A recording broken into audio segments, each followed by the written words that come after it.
Assalomu alaykum barchaga. Bugun biz yana Adana shahridamiz va bugungi sayohatimiz Adana muzey kompleksiga bo'ladi.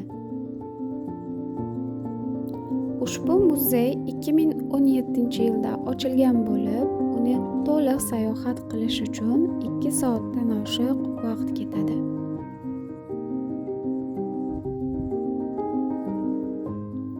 Muzeyda Neolit, Rim, Vizantiya, Saljuqiylar, Usmoniylar davriga oid topilmalar mavjud.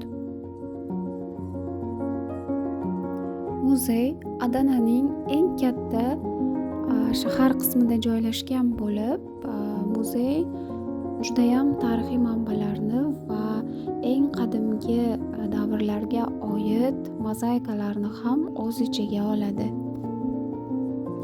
Adanaga tashrif buyurgan har bir sayyoh albatta bu muzeyga tashrif buyurishi kerak deb o'ylayman.